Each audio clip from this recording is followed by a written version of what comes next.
Unity of Houston is an inclusive church where we seek to understand and live the teachings of Jesus and other spiritual masters. At Unity, we welcome all people from all spiritual paths and every walk of life. We celebrate the diversity of our city and of our world, and we teach love, tolerance, and oneness, seeking to live in harmony with open minds and open hearts. Wherever you are in your spiritual path, you are always welcome at Unity. Join us and discover that the life of your dreams is already within you. It's in every one of us, you and I.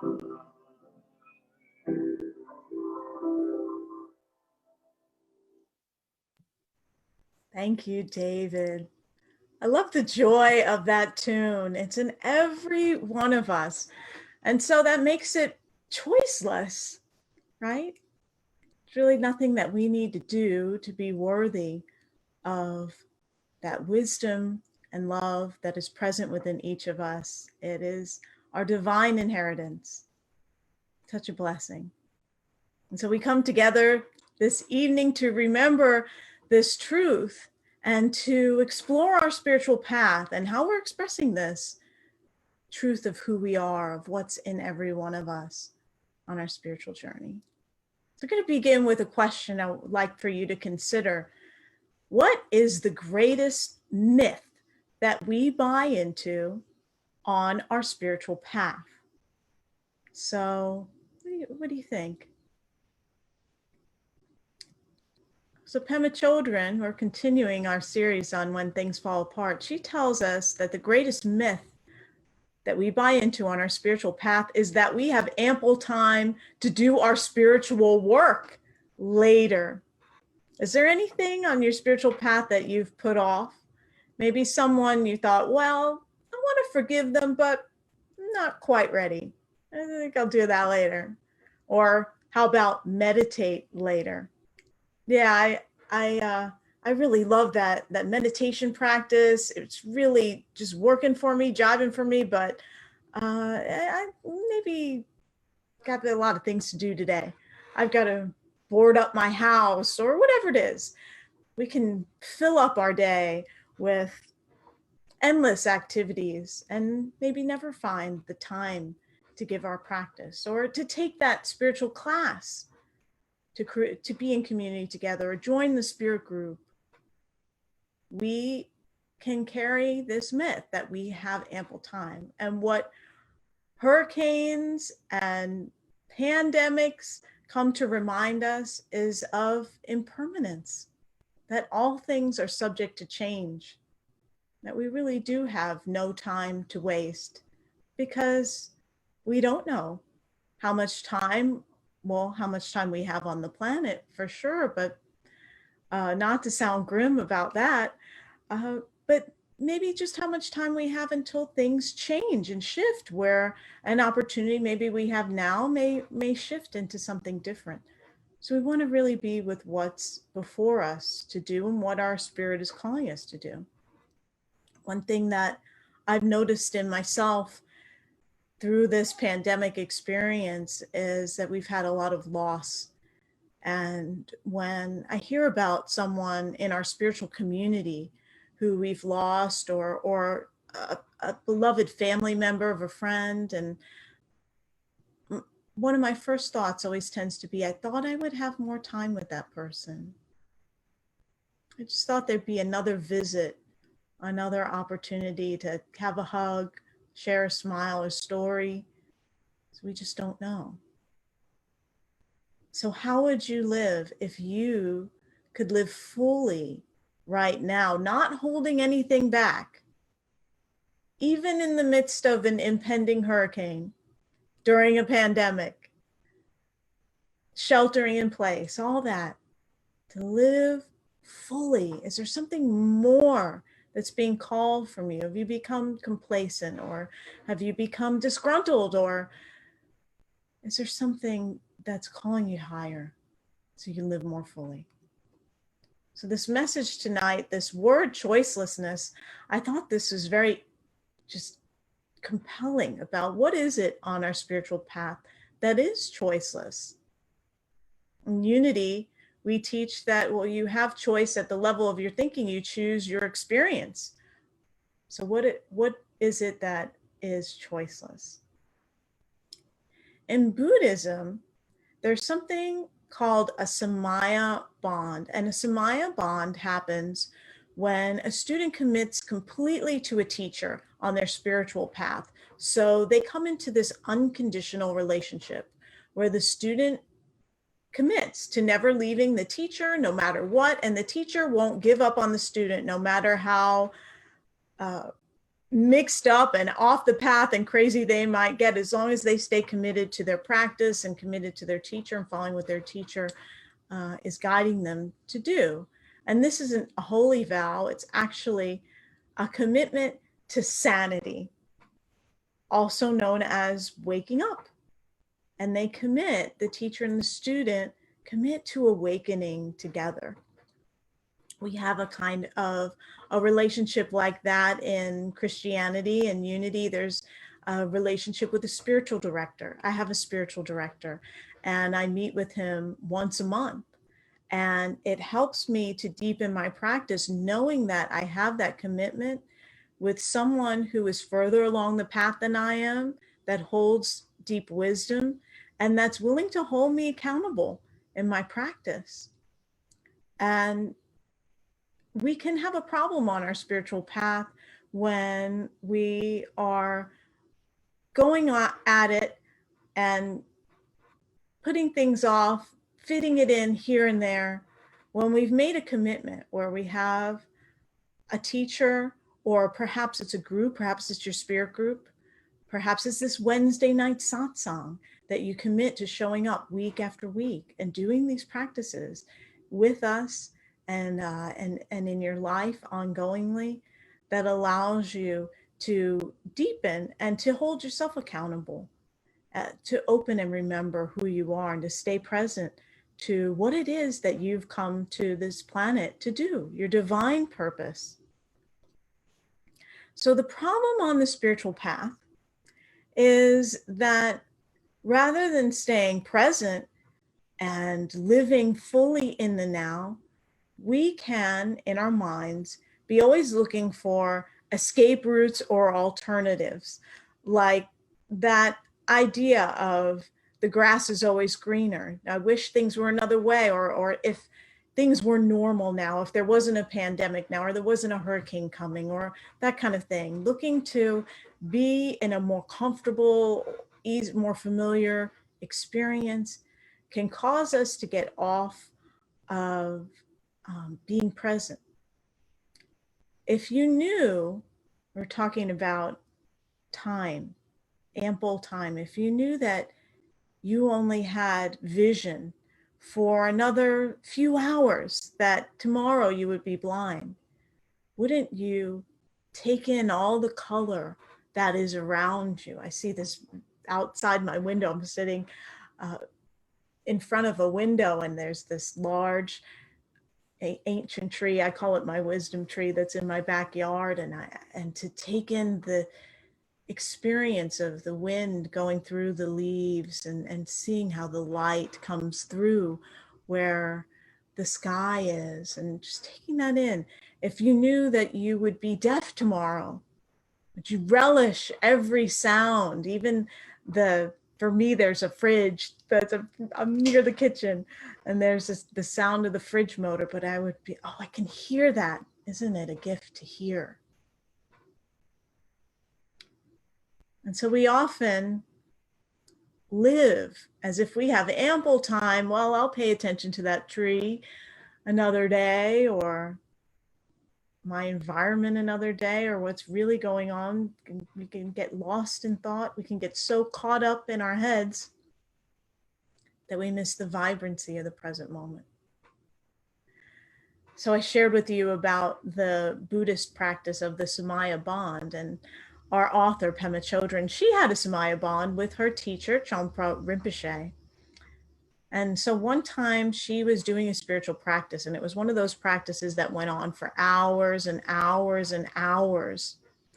And she noticed that as she was doing the practice, as she progressed, rather than becoming more peaceful and centered and calm, that she noticed she became more agitated and frustrated and annoyed, and that every little thing bothered her. Every sensation, every sound, every scent. She said that even little specks of dust were annoying her. And she went to her teacher and said to him, I don't understand. I'm doing this deep spiritual practice. Why am I having this experience? And he said that this was happening because her practice was demanding her to be sane. And she wasn't used to that yet. So what is it to be sane, to be present without being caught up in past and future, in judgment and opinion, in resistance, to be in full presence? And it felt uncomfortable as she was moving into that awakened state. It's a higher energy vibration, and it can be unfamiliar if we've been living in certain ways of being that are more comfortable, perhaps, but also more distracted. So I'm wondering if that's ever happened to you, if you've ever had a hard time in your seated practice, just even sitting still or being present in your practice, and noticing if that can be an opportunity for you when you're experiencing that, rather than popping up and doing the next thing, to be with that experience of discomfort, of uncertainty, of things bothering you, and just noticing it and allowing it to be, and allowing it to awaken you. That if we can allow everything in our experience to be part of the path of our spiritual enlightenment, awakening, our realization of the truth of who we are as divine beings. Use it all. Use it all. And so Pema Chodron tells us that when we're looking for alternatives to our current experience, that's really the only thing that's keeping us from realizing that we're already in the sacred world. And so rather than imagining, well, I wish I had a better view out my window or better sounds. I can hear cicadas now outside, or imagine, oh, I wish that I didn't hear that, or better thinking, better thought patterns. We try to get away. Instead, we can stand with pride in the center of our lives and see it like this. See our lives. Let's see if I can get this where you can see this well. Like a sacred mandala. So there's all different facets to this and different colors. And it all makes this beautiful energy. And so here I see this white circle in the middle, like our meditation, when we were centered in the peace with all our life happening. And that it's all part of the journey. A mandala shows the sacred journey to the center of the truth of who we are, and how that expresses out in the world as our life, our relationships, our home, our careers, our experience, the sacred mandala of our lives. So instead of seeking alternatives, we relax with what is, even if it is hurricane, exhaustion, frustration, joy, whatever.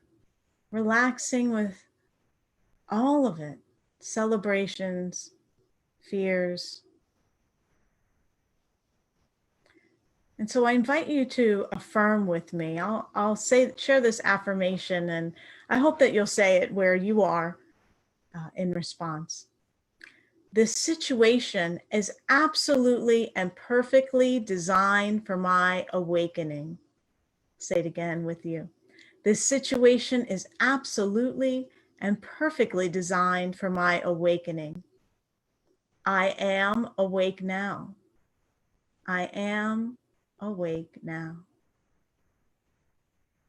And so when we affirm that, we're affirming an awakening to our I am, to the truth of who we are. That is always present, that is choiceless as far as its presence, but we choose to bring it into our consciousness, conscious awareness, rather than seeking alternatives to that powerful presence of the truth of who we are.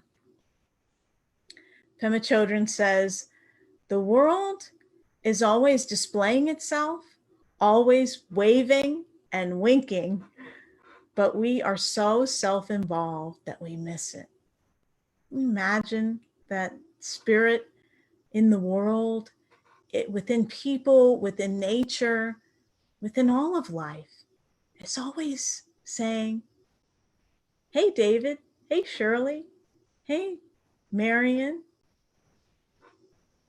hey, Judy, waving at you. And sometimes we miss it when we get caught up and lost in thinking, lost in other situations, that God is always there. So our minds, what's up with our minds? Why do they want to always, why does our mind make things right and wrong, and searching for something better, searching for something more inspiring and less irritating? That's just our natural thought process and patterns. And if we can just be with things as they are, be with life as it is, and let go of that process of separation. We just join into a oneness with life, and life becomes so much more vivid, and the sacred world becomes known to us right here and right now in this experience. And I practice this. I practice it at home. I told you about the fridge, and before my daughter was here, my sweet 4-year-old daughter, and she was listening on her iPad to she loves number blocks, which is all these videos online which teach numbers. They're great, wonderful educational videos. And here I am working on my talk, and I'm listening to the number blocks theme song, and I'm like, okay, I can either allow myself to be agitated by that and think that shouldn't be happening because I should have perfect quiet when I'm working on my talk, or I can incorporate that into my experience. Say, yes, and that's going on because I'm sharing my space with my family at this time, and what a blessing it is that we get to all be together and share the space.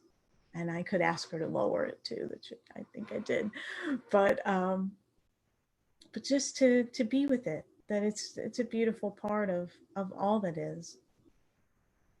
And so we can practice that, noticing when we're in resistance, and how we can allow and be present, and even move into appreciation for what it is we're experiencing.